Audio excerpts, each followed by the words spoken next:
আমাদের বাড়িতে সরস্বতী পুজো হয় প্রায় ৩৮ বছর, আমার জন্মের আগে থেকে। তো সরস্বতী পুজোয় আগে অনেকটা জাঁকজমক ছিল শুনেছি। পাড়াতে খিচুড়িও খাওয়ানো হতো। এখন আর ওইসব খাওয়ানো হয় না, এখন ঘরের মতো করেই করা হয়।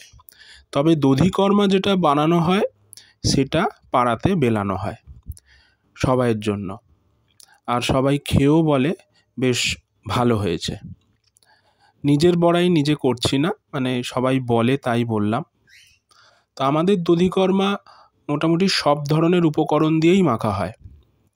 চিড়ে, একটু শক্ত চিড়েই নেওয়া হয়, সেটা খেতে ভালো লাগে। তারপরে দুধ আর দই থাকে, সাদা বাসাতা থাকে, তিল পাটালি থাকে, আর বাদাম পাটালিও থাকে, গুড়ের পাটালিও থাকে, কদমাও থাকে, আর তার সাথে দেওয়া হয় ফল। তারপর পরিপাক করে একটু আদা দেওয়া হয়, পরিপাক করে পাড়ায় বেলানো হয়। তো এইভাবেই আমাদের দধিকর্মাটা মাখা হয়, প্রায় অনেকটাই মাখা হয়, তো সারা পাড়ায় বেলানো হয়।